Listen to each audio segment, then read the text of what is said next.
News 24 এর এখনকার সর্বশেষ সংবাদে আপনাদের সবাইকে স্বাগতম। শুরুতেই জানিয়ে দিচ্ছি সংবাদ শিরোনাম, পরে থাকবে বিস্তারিত। প্রথমেই জানাবো, আল্লাহ পাকের রহমত দয়া যদি না থাকে আমাদের জন্য বিষয়টি কঠিন, মন্তব্য সিইসির। এরপরে জানাবো, ধুনটে স্বামীর অন্ডকোষ চেপে ধরে হত্যা করলেন দ্বিতীয় স্ত্রী। জানাবো, রনির সঙ্গে কমলাপুর স্টেশনে অবস্থান নিলেন ডাক্তার জাফরুল্লাহ। এছাড়া থাকছে, চাটা খাওয়ার কথা বলে লাভ নেই, পদত্যাগ করুন, প্রধানমন্ত্রীর উদ্দেশ্যে বললেন মির্জা ফখরুল। থাকছে, নির্বাচনকালীন সরকার নিয়ে কোনো সংকট নেই, জানালেন ওবায়দুল কাদের। এছাড়া রয়েছে, পৃথিবীতে ইসলাম ধর্মের বিপক্ষে বিরাট অপপ্রচার আছে, মন্তব্য আইজিপির। এবং সবশেষে জানাবো, বিদ্যুৎ ও গ্যাসের মূল্য বৃদ্ধির প্রতিবাদে বিএনপির সমাবেশ। শুনছিলেন সংবাদ শিরোনাম, এবারে বিস্তারিত। আল্লাহ পাকের রহমত দয়া যদি না থাকে আমাদের জন্য বিষয়টি কঠিন, মন্তব্য সিইসির। প্রধান নির্বাচন কমিশনার কাজী হাবিবুল আউয়াল বলেছেন, আমাদের সহকর্মীরাও বলেছেন, আল্লাহ পাকের রহমত এবং দয়া যদি না থাকে আমাদের জন্য বিষয়টি কঠিন হবে। কাজেই আমাদের জন্য আপনারা অবশ্যই দোয়া করবেন, যেন আমরা আমাদের দায়িত্বটা সঠিকভাবে এবং আল্লাহর দিকে তাকিয়ে পালন করতে পারি। নির্বাচন ভবনের সম্মেলন কক্ষে রোববার সকালে বাংলাদেশ খেলাফত আন্দোলনের সঙ্গে সংলাপে সিইসি এসব কথা বলেন। এরপর দুপুরে জাতীয় সমাজতান্ত্রিক দল জাসদের সঙ্গে বৈঠকে বসে ইসি। বাংলাদেশ খেলাফত আন্দোলনের সঙ্গে সংলাপের সমাপনী বক্তব্যে সিইসি বলেন, নির্বাচন একটি কঠিন ও জটিল কর্মযজ্ঞ। সবার আন্তরিক সমবেত প্রয়াস থাকলে এমন কঠিন ও জটিল কর্মযজ্ঞ সাধন অসাধ্য নয়। নাগরিক সচেতনতা প্রয়োজন এবং সকলের আন্তরিক সহায়তা, সমবেত প্রয়াস ও প্রচেষ্টা প্রয়োজন। সিইসি বলেন, কেউ বলেছে নির্বাচনকালীন সরকার, কেউ তত্ত্বাবধায়ক সরকার। যদিও বিষয়টি এখনো চূড়ান্ত হয়নি, তবে সরকার থাকবে। নির্বাচনের সময় যে সরকার থাকবে সেই সরকার আমাদের সহায়তা করবে। সেটি সরকারের সাংবিধানিক ও সংবিধিবদ্ধ দায়িত্ব হবে। মাওলানা হাফেজ আতাউল্লাহ হাফিজীর নেতৃত্বে বাংলাদেশ খেলাফত আন্দোলন সংলাপে অংশ নেয় 4 নির্বাচন কমিশনার, ইসি সচিব ও অতিরিক্ত সচিব সংলাপে উপস্থিত ছিলেন। ধুনটে স্বামীর অন্ডকোষ চেপে ধরে হত্যা করলেন দ্বিতীয় স্ত্রী। বগুড়ার ধুনটে আব্দুর রহিম নামের এক বৃদ্ধ স্বামীর অন্ডকোষ চেপে ধরে হত্যার অভিযোগে স্ত্রীকে গ্রেফতার করেছে থানা পুলিশ। রোববার দুপুর 12টায় উপজেলার নিমগাছি ইউনিয়নের ধামাচামা দক্ষিণপাড়া গ্রামে এই ঘটনা ঘটে। নিহতের স্বজনরা জানান, আব্দুর রহিমের প্রথম স্ত্রী রওশনারা 7 বছর আগে মারা যাওয়ার পর বিউটি খাতুন নামের এক নারীকে দ্বিতীয় বিয়ে করেন। বিয়ের পর থেকে রহিমের সাথে বিউটির প্রায় ঝগড়া বিবাদ লেগে থাকত এবং মাঝে মধ্যে বিউটি স্বামী আব্দুর রহিমকে মারধর করতেন। রোববার বেলা 12টার দিকে বিউটি ও আব্দুর রহিমের মাঝে ঝগড়ার এক পর্যায়ে স্ত্রী বিউটি বেগম স্বামী আব্দুর রহিমের অন্ডকোষ চেপে ধরে আঘাত করায় ঘটনাস্থলেই তার মৃত্যু হয়। এরপর ধুনট থানার এসআই আসাদুজ্জামান বিউটিকে আটক করে এবং আব্দুর রহিমের লাশ উদ্ধার করে।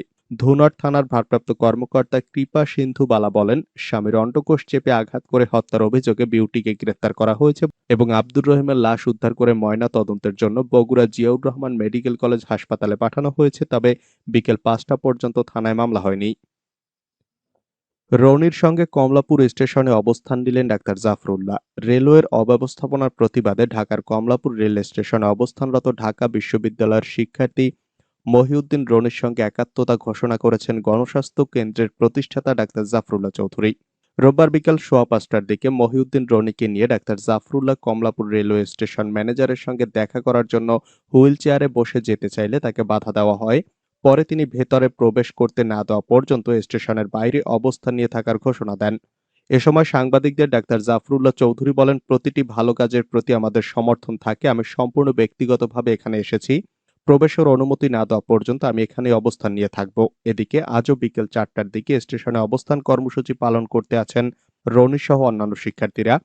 তবে বাধার মুখে তারা ঢুকতে পারেননি। তারা স্টেশনের ভেতরে ঢুকতে না দিতে সব ফটকের সামনে অবস্থান নেয় রেলওয়ে নিরাপত্তা বাহিনী, পুলিশ ও আনসার সদস্যরা। তারা সবগুলো ফটক বন্ধ করে দেন। এদিন রনির 6 দফা দাবির প্রতি সমর্থন জানিয়ে আরও অর্ধশতাধিক শিক্ষার্থীরা আসেন। স্টেশনের সবকটি ফটক বন্ধ থাকায় তারা স্টেশনের বাইরে রিকশা স্ট্যান্ড এলাকায় বসে পড়েন। সেখানে তারা দুর্নীতি বিরোধী স্লোগান দিতে থাকেন। চাটা খাওয়ার কথা বলে লাভ নেই, পদত্যাগ করুন, প্রধানমন্ত্রীর উদ্দেশ্যে বললেন মির্জা ফখরুল। প্রধানমন্ত্রীর কার্যালয় ঘেরাও কর্মসূচি দিলেও বিএনপিকে বাধা না দিয়ে বসাবেন ও চা খাওয়াবেন বলে প্রধানমন্ত্রী শেখ হাসিনা যে কথা বলেছেন তার জবাব দিয়েছেন বিএনপির মহাসচিব মির্জা ফখরুল ইসলাম আলমগীর। তিনি বলেছেন, এসব হালকা কথা বলে লাভ নেই, চাটা খাওয়ার কথা বলে লাভ নেই, একটাই কথা, পদত্যাগ করুন। রোববার দুপুরে জাতীয় প্রেসক্লাবে বিদ্যুৎ ও জ্বালানি খাতে অমানিশা, দুর্নীতি আর লুটপাটের খেসারত শীর্ষক আলোচনা সভায় মির্জা ফখরুল একথা বলেন। বিএনপিপন্থী প্রকৌশলীদের সংগঠন অ্যাসোসিয়েশন অব ইঞ্জিনিয়ার্স বাংলাদেশ এই আলোচনা সভার আয়োজন করে। নির্বাচনকালীন সরকার নিয়ে কোনো সংকট নেই, জানালেন ওবায়দুল কাদের।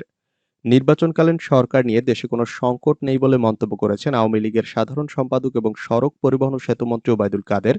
তিনি বলেন, সংকট আছে বিএনপিতে এবং তাদের নেতৃত্বে ও সিদ্ধান্তে। বিএনপির মহাসচিব মির্জা ফখরুল ইসলাম আলমগীরের এ বক্তব্যের পরিপ্রেক্ষিতে রোববার সকালে রাজধানীর উত্তরায় দিয়াবাড়িতে সাংবাদিকদের এসব কথা বলেন ওবায়দুল কাদের।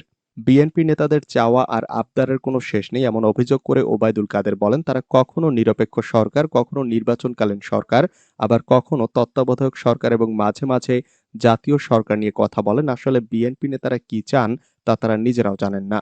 বিএনপির নেতাদের উদ্দেশ্যে আওয়ামী লীগের সাধারণ সম্পাদক আরো বলেন, নির্বাচন হতে হবে নির্বাচন কমিশনের অধীনে, সরকারের অধীনে নয়। সরকার শুধু রুটিন দায়িত্ব পালন করবে।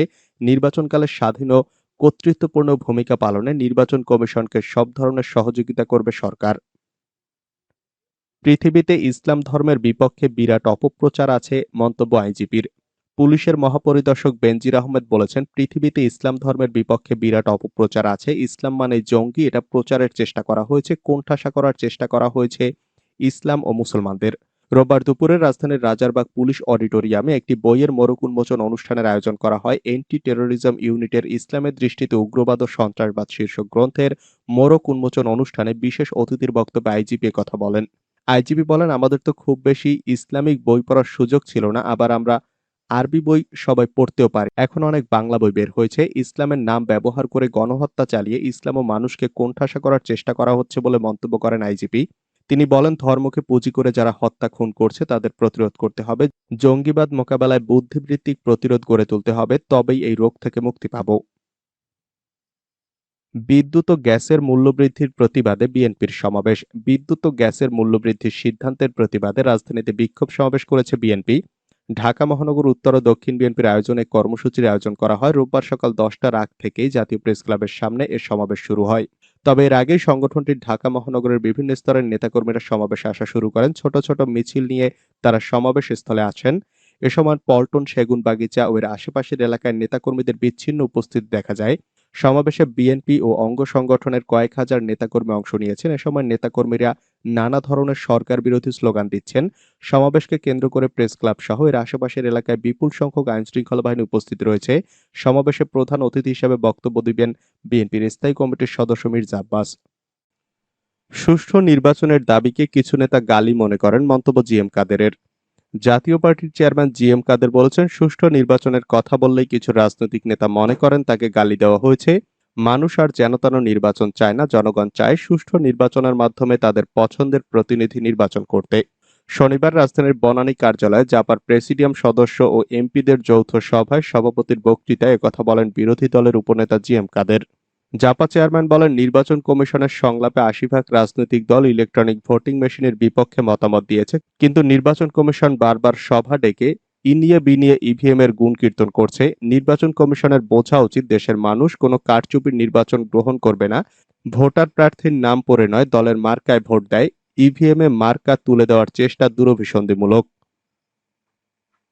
বানিয়াচংয়ে আধিপত্য বিস্তারকে কেন্দ্র করে সংঘর্ষ, আহত ৩০। হবিগঞ্জের বানিয়াচংয়ে আধিপত্য বিস্তারকে কেন্দ্র করে দুপক্ষের সংঘর্ষে অন্তত ৩০ জন আহত হয়েছে। শনিবার দুপুরে উপজেলার ইসলামপুর গ্রামে এ ঘটনা ঘটে। বানিয়াচং থানার ভারপ্রাপ্ত কর্মকর্তা মোহাম্মদ ইমরান হোসেন জানান, আধিপত্য বিস্তারের জেরে সংঘর্ষের ঘটনা ঘটে। ঘটনার সঙ্গে জড়িতদের গ্রেফতার অভিযান চলছে, তবে বর্তমানে এলাকার পরিস্থিতি শান্ত রয়েছে। পুলিশের স্থানীয়রা জানায়, ওই গ্রামের সাবেক ইউপি মেম্বার ফজলু মিয়া এবং মিজান মিয়ার মধ্যে দীর্ঘদিন ধরে গ্রামে বিরোধ চলে আসছিল। এর জেরে দুপুরে একটি নৌকা দিয়ে পারাপারের সময় তাদের লোকজনের মধ্যে বাকবিতণ্ডা হয়। এক পর্যায়ে উভয় পক্ষের লোকজন দেশীয় অস্ত্রশস্ত্র নিয়ে সংঘর্ষে জড়িয়ে পড়েন। ঘণ্টাব্যাপী চলা সংঘর্ষে অন্তত ৩০ জন আহত হয়েছেন। এর মধ্যে গুরুতর আহত অবস্থায় এখলাস মিয়া, মহিবুর রহমান, রুবেল মিয়া, মোশাররফ হোসেন, রহমান মিয়া, উসমান মিয়া, ইমাম মিয়া, মাসুম মিয়া ও এরশাদ মিয়াকে হাসপাতালে ভর্তি করা হয়েছে। বিএনপি প্রধানমন্ত্রীর কার্যালয় ঘেরাও করতে চাইলে বাধা দেব না। দেশের প্রধান বিরোধী দল বিএনপি যদি প্রধানমন্ত্রীর কার্যালয় ঘেরাও করতে চায় তাহলে তাদের বাধা দেওয়া হবে না বলে জানিয়েছেন আওয়ামী লীগ সভাপতি ও প্রধানমন্ত্রী শেখ হাসিনা। তিনি বলেছেন, বিএনপি যদি প্রধানমন্ত্রীর কার্যালয় ঘেরাও করতে চায় তাহলে বাধা দেব না, নিয়মতান্ত্রিক আন্দোলন করে চা খাওয়াবো, কিন্তু যদি শনিবার বিকেলে বঙ্গবন্ধু এভিনিউ আওয়ামী লীগের কেন্দ্রীয় কার্যালয় দলের সম্পাদক মণ্ডলীর সঙ্গে ঢাকা মহানগর দক্ষিণ আওয়ামী লীগ ও সহযোগী সংগঠনের যৌথ সভার শুরুতে গণভবন থেকে ভার্চুয়ালি যুক্ত হয়ে তিনি এসব কথা বলেন। আওয়ামী লীগ সভাপতি বলেন, আওয়ামী লীগ জনগণের ভোটের অধিকারে বিশ্বাসী। আওয়ামী লীগ ক্ষমতায় থাকলে মানুষের গণতান্ত্রিক অধিকার নিশ্চিত হয়, মানুষ ভালো থাকে। দুর্যোগ দুর্বিপাকে আওয়ামী লীগ মানুষের পাশে আছে। তিনি বলেন, জাতির পিতা স্বাধীনতা দিয়ে গেছেন, তার আদর্শ আমাদের চলার পথের পাথেয়। বঙ্গবন্ধুর আদর্শ অনুসরণে আজ আমরা উন্নয়নশীল দেশের মর্যাদা অর্জনে সক্ষম হয়েছি। শেখ হাসিনা বলেন, ১৯৭৫ সালের পর যারা ক্ষমতায় এসেছে তারা দেশে সন্ত্রাস দুর্নীতি করেছে, জনগণের ভোটের অধিকার কেড়ে নিয়েছে। একমাত্র আওয়ামী লীগ ক্ষমতায় এসে জনগণকে সেবা দিয়েছে। তিনি বলেন, বিএনপি ক্ষমতায় থাকা মানে দেশে দুর্নীতি, সন্ত্রাস, মানি লন্ডারিং। যারা এসব কাজে ব্যস্ত থাকে তারা তো দেশের জন্য কাজ করবে না। বিএনপি যখন ছিল তখন বাংলাদেশ ৫ বার দুর্নীতিতে চ্যাম্পিয়ন হয়েছে। আওয়ামী লীগ ক্ষমতায় এসে দেশের ভাবমূর্তি ফিরিয়ে এনেছে। এ সময় আওয়ামী লীগ সভাপতি দেশের নির্বাচন ব্যবস্থায় ডিসিপ্লিন এসে থাকলে আওয়ামী লীগের হাত ধরে এসেছে বলে মন্তব্য করেন।